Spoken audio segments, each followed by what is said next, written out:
Good afternoon. Welcome to the ROHDEO webinar entitled Viral Information and Digital Pandemics When Public Health and the World Wide Web Collide. It's our pleasure on behalf of ROHDEO to bring this to you today. I'm David Capelli, the ROHDEO Director, and with me is Annalise Cothran, the Coordinator. And we want to thank you for joining us today at this webinar. Before we begin, I'd like to clarify and do a little bit of housekeeping before we start. And before we start, I want to give you a little background for those of you who may not be familiar with ROHDEO. So ROHDEO is the repository of oral health data for evaluation and outcomes. And what ROHDEO is a statewide database of basic screening survey oral health indicators, access to care information, and demographic data. Programs across Texas contribute data annually to ROHDEO. Each year, the data are synthesized and published on ROHDEO website for public access. ROHDEO is a partnership between UT Health San Antonio School of Dentistry and the Texas Department of State Health Services Oral Health Program, supported by funding from the Health Resources and Services Administration. So this webinar series aims to bring dental public health information and initiatives to both ROHDEO users and contributors, as well as national partners who are interested in learning more about the oral health of Texas. You can learn more about ROHDEO by visiting the website www.rohdeo.org. So before we start, I want to just go over a few housekeeping details. So the webinar will last between 30 and 45 minutes, after which Dr. Seymour will be happy to answer questions. If you have a question, please type it in the chat box or use the question feature. If typing in the chat or question, please make sure that you are typing to the entire audience or sending to all. At the conclusion of their presentation, Dr. Seymour will read and answer questions. If they don't have time to answer your questions, or if you have a follow-up question, you can contact Dr. Seymour via email or visit the ROHDEO website and we'll connect you with Dr. Seymour. This webinar is being recorded and will be made available for review later on the ROHDEO website. You can also access the database and website discussed today, along with information on how to submit your program to be used in the community toolbox. You'll find information on how to register for the next ROHDEO webinar, Access to Dental Care in Texas, New Analysis from the ADA Health Policy Institute. In this webinar, Dr. Marko Vujicic will discuss an innovative analysis measuring geographic access to dental care providers in Texas. Information presented in this session reviews available data from the HPI and newly analyzed data previously unreported. Registration for this webinar is available now on the ROHDEO website. To stay updated on future events and webinars, please add yourself to the ROHDEO listserv using Contact Us page. The webinar today focuses on how health messages are communicated via the internet and social media. Dr. Brittany Seymour explains how the modern spread of information affects people's health choices and decisions, and why social sentiment seems to obscure the science. I don't know if many of you had the chance to listen to Dr. Seymour's presentation at National Oral Health Conference, but it was enlightening. And I know we're going to have a great webinar today, and I want to, without further ado, I'm going to introduce our speaker for today. Dr. Brittany Seymour is an assistant professor of oral health policy and epidemiology at Harvard School of Dental Medicine. After completing fellowships with both the Harvard Global Health Institute and the Harvard Medical School, she now researches interdisciplinary collaborations for public health through innovative dissemination and curriculum development. The work she discusses today is in collaboration with MIT's Center on Civic Media, for whom she is a public health consultant. I want to thank Dr. Seymour for presenting her work here today, and I know we're in for a real treat. Thank you very much, Dr. Seymour.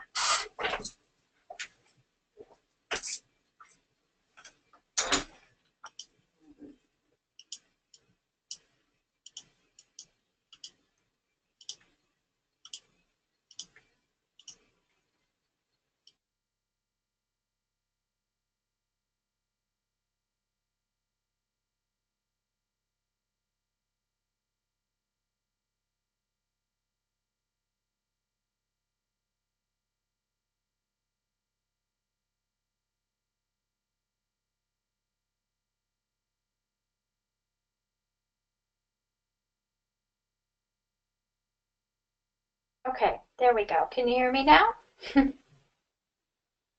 Yes, we can hear you. Wonderful. And my screen is showing. Absolutely. Fabulous. Thank you so much for the introduction. It was also informative to hear more about rodeo. It's a pleasure to continue the conversation that started at the National Oral Health Conference. This topic has been, it's a relatively new area of research for me and my team. But I think in general, the concept of kind of the interactive internet and people using social media for information and health purposes is also relatively new. So although we have some interesting findings from our research initiative, there's still a lot that we need to learn. So I always like to approach these as more of a conversation and allow enough time for questions and discussion about kind of the direction we want to think about going. So a couple fast facts. There are about, uh-oh, did my screen change? Let's see. Okay, hopefully that's working. About 74% of people who use the internet also use social networking sites. About 2 billion users are on Facebook.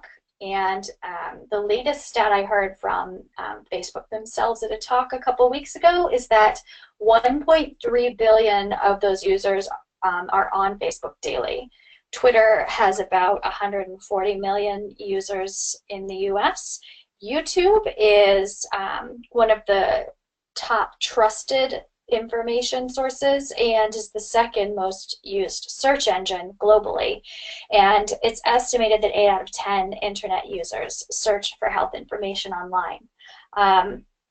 And kind of the point of this is that the internet is part of our daily lives, part of our patients' daily lives, part of our, our target audiences with our health information. They live on the internet. And so a lot of our research is now grounded in what does that mean and what is the role of the internet in health and health behaviors. So I'd mentioned that YouTube is a top trusted information source. Blogs are also very trusted. And in fact, it's estimated that a new blog is created about every half second, which is just mind-blowing to me, the amount of options that people have today for finding information. About 500 million tweets go out per day on Twitter. About 700,000 pieces of content are shared on Facebook every day. So if you start to think about these numbers, that's millions of pieces of content flowing on the internet every day. And a lot of those have to do with health. So I'm going to use a case example around community water fluoridation. As we know, it was named one of the 10 great public health achievements of the 20th century by the CDC. But despite being fairly widely recognized as a safe and effective approach, as well as cost-effective for preventing dental caries, we continue to see challenges in communities in the US and around the world where communities are trying to suspend or end community water fluoridation. So we did a case study around this article, which might look familiar to you. It has since been nicknamed the Harvard study.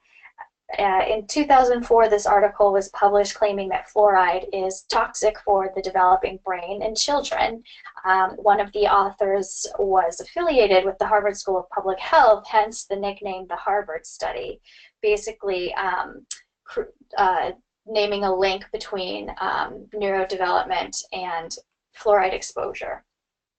Now, the authors in the article acknowledge that further characterization of the dose response associated would be desirable, meaning we can't make a cause and effect from this article, and in fact, we can't really say anything about community water fluoridation because that's not necessarily what they were looking at. They were looking at levels far higher than what the US uses to fluoridate our water. But nonetheless, immediately after its release, the media picked up on this, and we see this story of how we are putting the next generation of brains in danger by exposing children to fluoride. we decided to study this phenomenon and kind of use the, quote, Harvard study as a case example of what many of us are starting to recognize, the problem of misinformation spreading online, even when referencing a peer-reviewed article or scientific study. So we decided to take a look a little deeper to kind of try to better understand this phenomenon that actually has created some challenges for us. And so I'm going to explain this in actually a little video that we're going to try to play. So I'm going to pass that back to you, Annalise.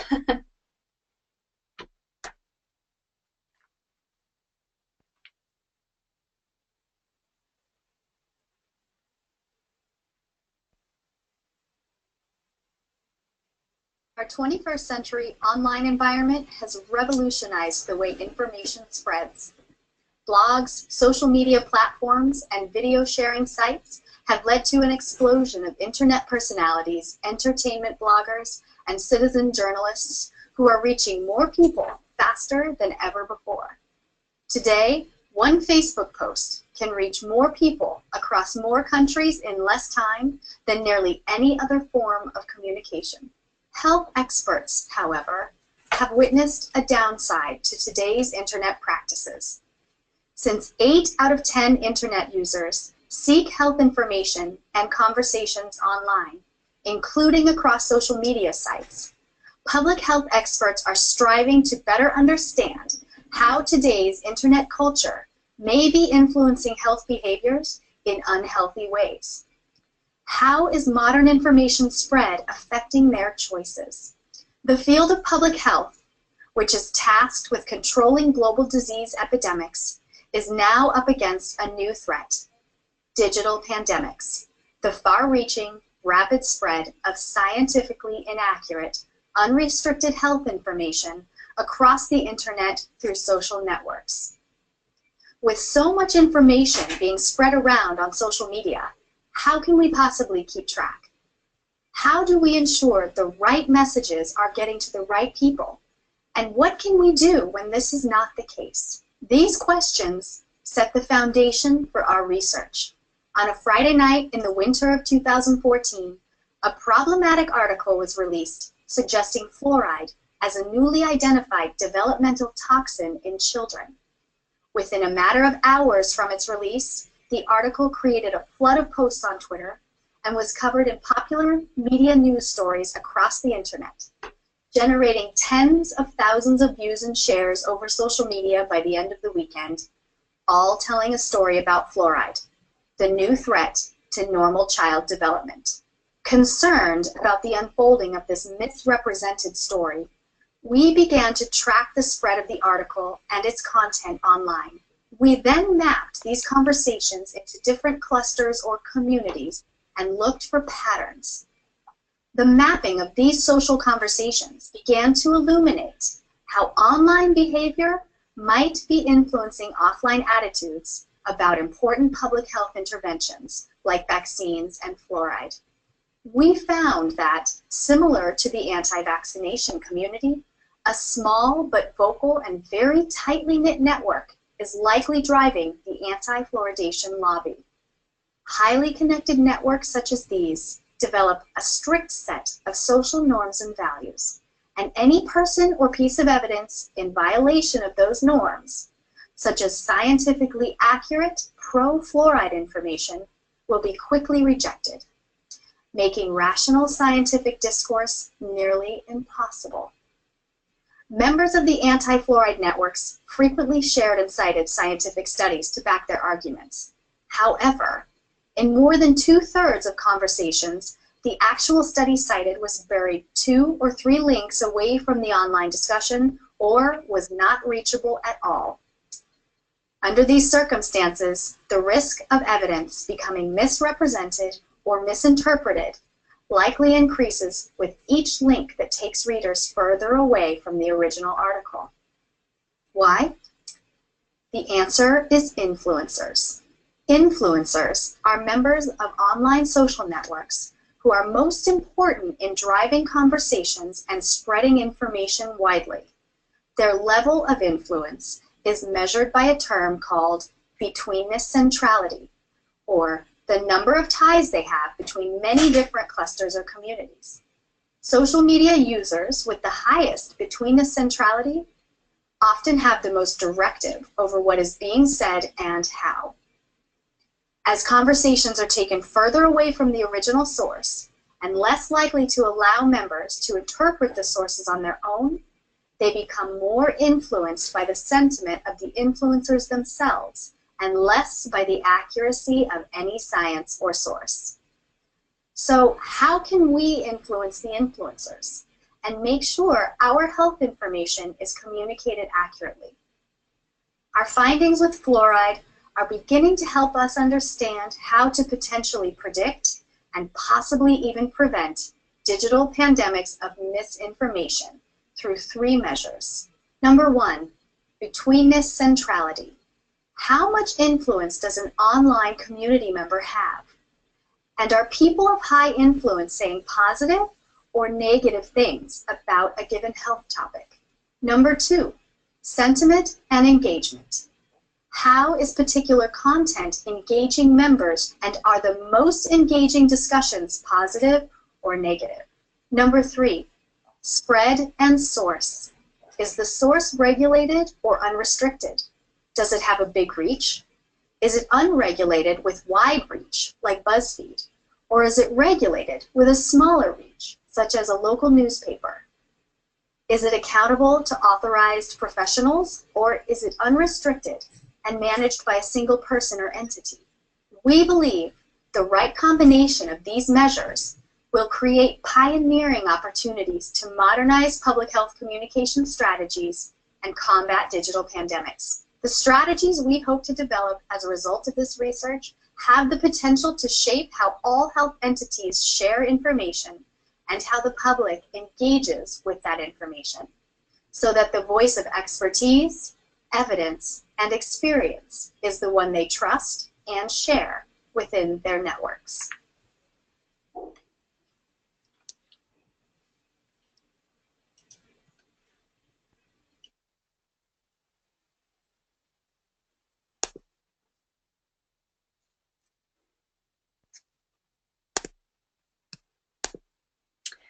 Okay, so essentially that study provided some preliminary data for us to really start to think about how we might want to take a deeper dive. And then, of course, we're starting to just see these concerns balloon into a number of other different concerns on a lot of different kinds of information sources, which is starting to provide additional challenges, but also some rich data sets for us to take a look at. And so, you know, after that preliminary evaluation, kind of tracking the Harvard study, that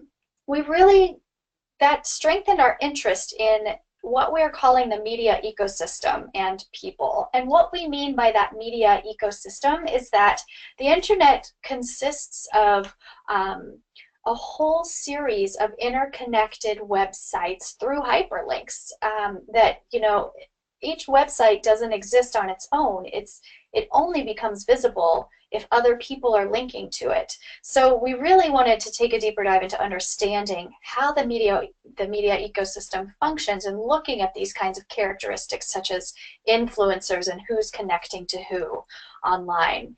And so following that preliminary study, I started working with a team at MIT and the Berkman Klein Center on a project called Media Cloud, where we really start looking at, we map and track this media ecosystem. And this database is an open source platform that anyone can go and do a query.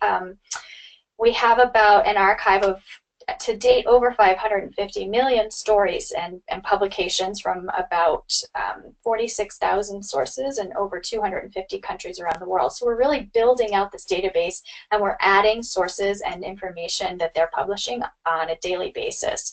So this allows us to locate and monitor who's publishing about a given topic. We can track stories such as the Harvard study that are specific to a given topic. But what I think is most important, besides those kinds of counts that we can do, is looking at overall trends and the narrative around a given topic by monitoring not not only who's talking about it, but also what are they saying and who is engaging with that content on the internet. So we followed this data in 3 primary ways. One is attention to a given story or topic. There might be peaks of attention, such as, you know, immediately following publication of the Harvard study, there was a peak of attention in the media. You may be aware of a new study that came out of Mexico City recently, again looking at fluoridation, or not fluoridation, but fluoride levels, and that has sparked another peak of attention around community water fluoridation. We can actually look at language use and infer sentiment. How are individuals selecting words and using those words around the topic of fluoridation. And then we can look at, again, the concept of source networks, which I think is really crucial and unique to the approach that we use and the tool that our team has developed, because it allows us to actually map out these sources and visually see who's publishing and who's connecting to them.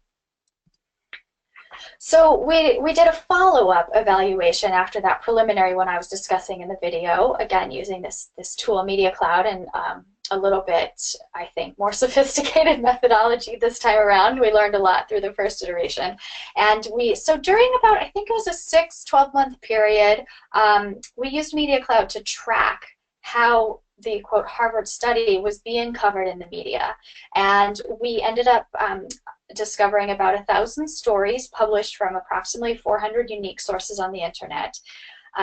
50 of those directly referenced the Harvard study, and you can see we typed those sources. So just over half were coming from mainstream media and popular news. 16 were from advocacy sites, 5 were blogs, and 3 were research articles referencing the Harvard study. And this is actually what that information network looks like. So when we say our tool tracks who's publishing what, we're not only able to kind of generate a giant list of who's publishing and put that into a data sheet, but then we can actually visually map it out. And I think a lot of us in public health are always interested in visual storytelling of our data. And again, this is a unique aspect that our tool allows us to do. So we can really start to see what I referenced in the videos, these online communities forming around a topic. So this is the Fluoridation Network map that we developed during that time slice. And you can see they're color-coded, and the color coding of this map helps us identify communities who tend to discuss fluoridation and use language around a certain theme in how they talk about fluoridation. So I'll zoom in a bit, and this is primarily the blue community. This is the most prominent community that receives the most attention in this particular map. And the theme of the blue community is kind of US policy and government-based sources, or sources that link to US government and policy. The red community talks about fluoridation in kind of a historic way, the history of fluoridation. It looks at the global perspective of fluoridation. So a little bit different than some of the on-the-ground policies that the blue community is discussing. The purple community, this one kept me up at night a bit. This is where the community, or the conspiracy theories thrive. A lot of that kind of information, what we might say like very fringy conspiracy type publications come out of the purple community. And then the green community is similar to the blue, except the geographic focus that's discussed is more UK and European sources, but still related to policy and government, just more that part of the world. And finally, during the time period of our study, there was some, and some of this might ring a bell for all of you, there was quite a bit of activity in Texas, enough so that there was an online media kind of network of sources all discussing community water fluoridation in the state of Texas. And some of these sources are not physically located in Texas, but they were talking about what was going on in Texas. So we took a look at those, and we were able to see what our first study noticed, that communities online, like sub-networks, we started to call them, form when we look at an overall media ecosystem or media network publishing about a topic. We see these little kind of thematically clustered subnetworks that form that talk about fluoridation or whatever topic we study in their own way. So we thought, let's kind of repeat what we did in our first study, and let's track, quote, the Harvard study. So here it is on the NCBI website in PubMed, where it lives. The abstract lives there. And so this is kind of just an illustration and something we'd like to refine more, but I think it carries home the message of kind of what it looks like as information flows. So here we see the initial publication. A fairly well-known anti-fluoridation website picks up that publication and starts kind of discussing it in a very specific and very deliberate way.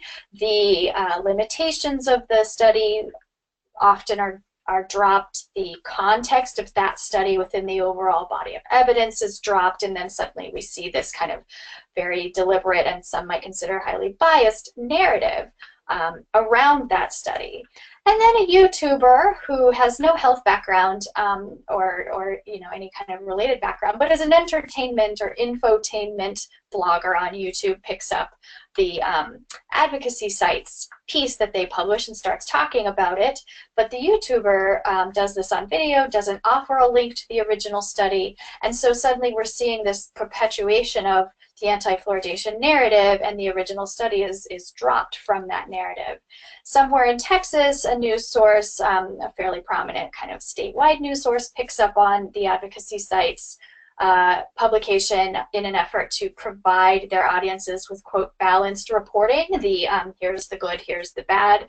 And then before we know it, a small local newspaper in a community that's challenging fluoridation picks up on that narrative, and that community ultimately votes for fluoridation to end.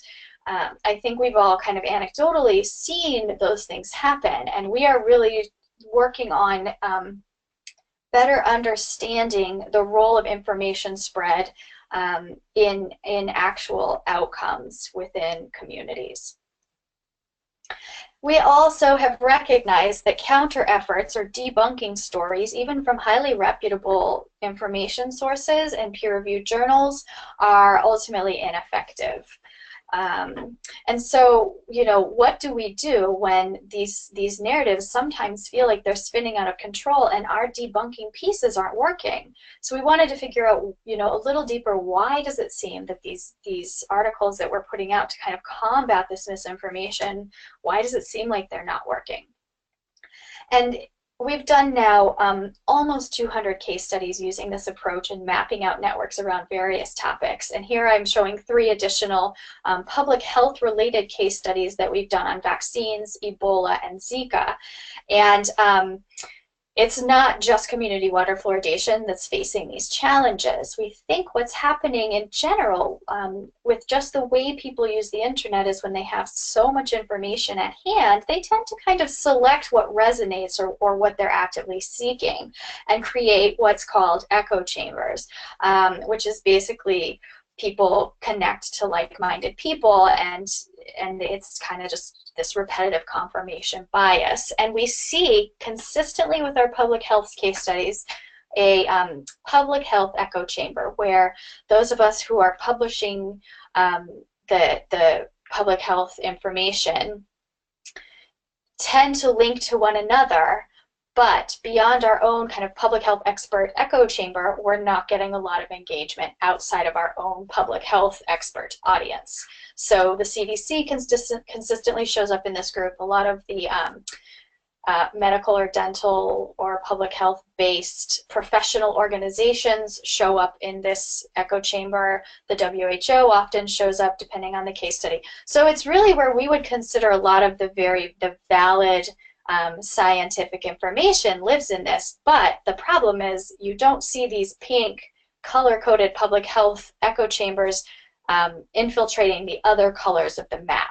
And that just goes to show that we have these kind of distinct isolated groups where we're all, publishing our information, our scientific evidence, as well as our debunking pieces and our corrective information, and it's really not going anywhere beyond just to ourselves. Especially with the vaccine one, you can really see there are literally tens of thousands of people publishing to the internet that never even connect to the information that we're publishing.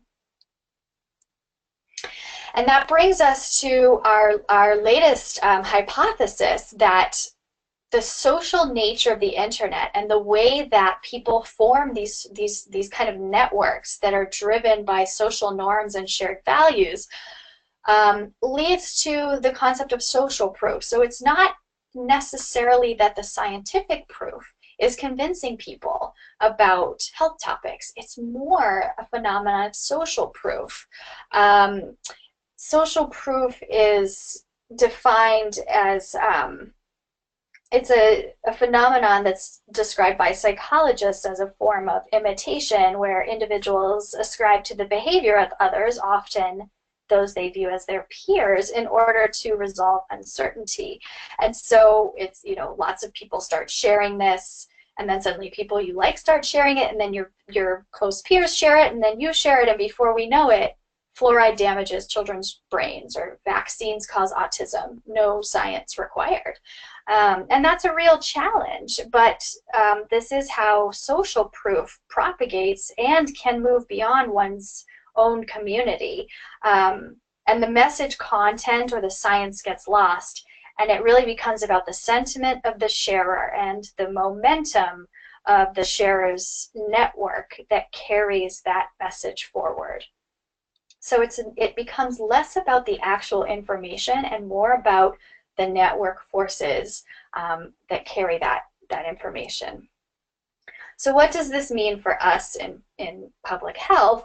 I think we're looking at now a dichotomy, or two different ways of information dissemination. And one is, I think, the one that we are very good at and comfortable with, broadcast diffusion, where we work on a message, we vet that message, it's a strong message, we post it to our web pages, and we broadcast it out to the internet for everyone to see. The other form of I think, information dissemination that we want to start really paying attention to is, rather than broadcast diffusion, something called social diffusion or viral diffusion, where an original source posts something to the internet, and then that source relies on the sharing momentum of everyone in the network to share that piece of information beyond just where it was originally posted. And this is where we're struggling. But social diffusion really taps into the social nature of the internet today. And I think those who are structuring their publications more for social diffusion versus broadcast diffusion are much more successful in actually capitalizing on how networks function on the internet.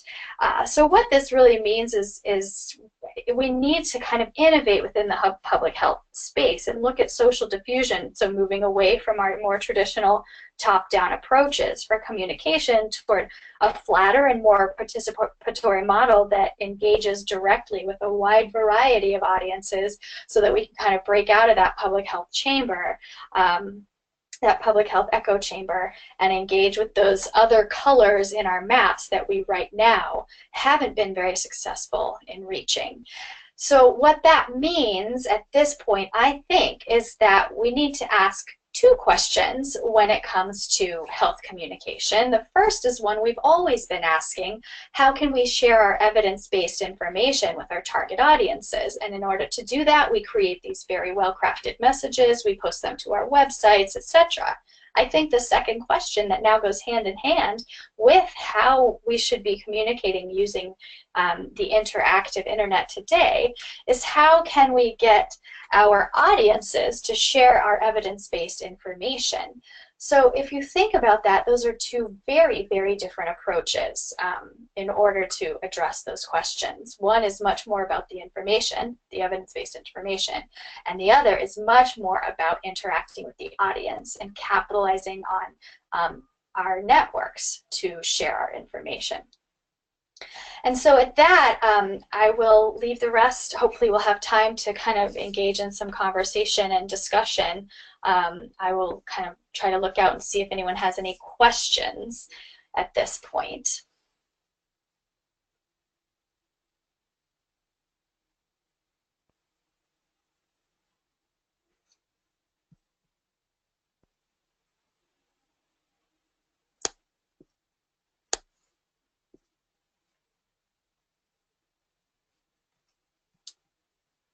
Okay, everyone, just a reminder to ask Dr. Seymour a question.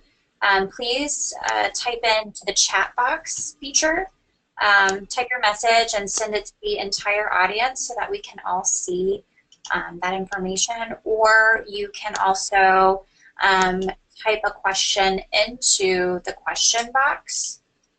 The other option that you have is to raise your hand, and that would get our attention to ask a question. So thank you so much, Dr. Seymour, for your presentation today. I see that there are a few questions here, and so are you able to see those in the questions box? Let's see. I do not. Okay, would you like me to read them to you? Sure, thanks. Okay, so we have a question from Ashley, and she said, thank you for the presentation. My question is if there are any public health leaders with a large social media following at this time. That's a good question. So yes, there are, and we can kind of uncover those using our maps to really look at. So if you remember in the maps, some of the circles or sources in those maps were bigger than others, and the bigger the circle, the more engagement that publisher is getting on the internet. So the CDC is consistently one of our top most engaged sources when we map these out. But what we think is equally, if not more so important, is not just defining influence as far as who has a lot of followers on the internet, but who is able to collaborate with their followers to effectively shift the narrative. And that's where a lot of the public health influencers that do have an active group that follow them on the internet, they haven't necessarily been able to actually engage those followers. So people may be following what the CDC says on Twitter, for example, but they might not be retweeting it, writing about it in their own blogs or on their own advocacy websites, etc. So we're not seeing necessarily high counts translate into actual influence. It's really more about not only how many people are following these sources, but who are they, and do they have influence within their own networks, and do they help us to reach new audiences? So really understanding who these players are, and mapping out this network and looking at the ecosystem and how everyone's interacting around a topic provides some new insight beyond just counts. Does that help answer the question? Hopefully. Yeah, it did, yeah. So the next question from Pallavi is, will we get this presentation? And I can answer that, which will be yes. We are recording the presentation right now, and it will be made available very shortly on the ROHDEO website. So the presentation can be viewed there. And I don't know, Dr. Seymour, would you also like us to post a PDF of your slides in case people are interested in sort of getting those graphics and can cite you on those graphics? Yeah, so we're actually under review to have those published, so they're embargoed. Typically I would say yes, but now that there's a journal looking at actually publishing these, then I have to hold off right now. But so we'll either share them once we know the decision about the publication, or we'll share the publication and the graphics will be in that. That sounds perfect. So we have another question from Marilyn. It says, do you have examples of how this is done well? So by this, I think maybe sort of that communications aspect, people who are doing a good job and sharing communications and effectively getting their message out. Do you maybe have some examples of how that's done well? So I don't have any kind of strong examples right now. I have no doubt they're happening, but they just haven't come across during our research. But I think also a lot of what we're discussing is fairly novel for public health professionals and those of us who are responsible for communication. So I think, you know, there may be somebody out there doing this very well. There probably is, but in general, and I've talked about this a lot the last few years at various conferences, in general, it's still a fairly novel way of thinking about communication, thinking of social media for professional reasons, for example. So we're working on that. We're looking at doing some kind of test runs with various groups to see if we can test out some new strategies with them, and that's certainly in the coming phases. We're looking for funding support right now to take this research more to the quote intervention stage so that we can see kind of in life now how some of these might work successfully. One quick example, and I think this happened in Connecticut, and this is my colleague Matt Jacob, when we presented recently. He shared a tweet that a local dentist tweeted, and she tweeted her list of back-to-school recommendations related to oral health. You know, pick healthy snacks to pack in the lunchbox, get a checkup before your child goes back to school. And so she created this list and posted on her website, and then tweeted the link to it, and actually tweeted it directly at a local moms group. And from what we could tell, this dentist didn't know the moms group and didn't know who ran the Twitter page, but instead she was actively thinking about, quote, the social aspect of her message. And rather than relying on just hoping people would find her message on her own website, she tweeted it out to someone we would consider an influencer in a local mothers group that this dentist didn't necessarily have a connection with. But by reaching out to the influencer, she recognized that while this dentist doesn't have access to this mom's group, this influencer does. And in fact, it worked, and the influencer retweeted the dentist's message to the whole mothers group. So that's one single example, but I thought it was really savvy because it wasn't only about getting her content out. It was by actively targeting. She was asking the question, how can I get my audience to share my message? And she was able to successfully do that. That's really wonderful. That's a great example. Yeah, I thought so too. Okay, well, if there are no additional questions, I'd like to thank Dr. Seymour again.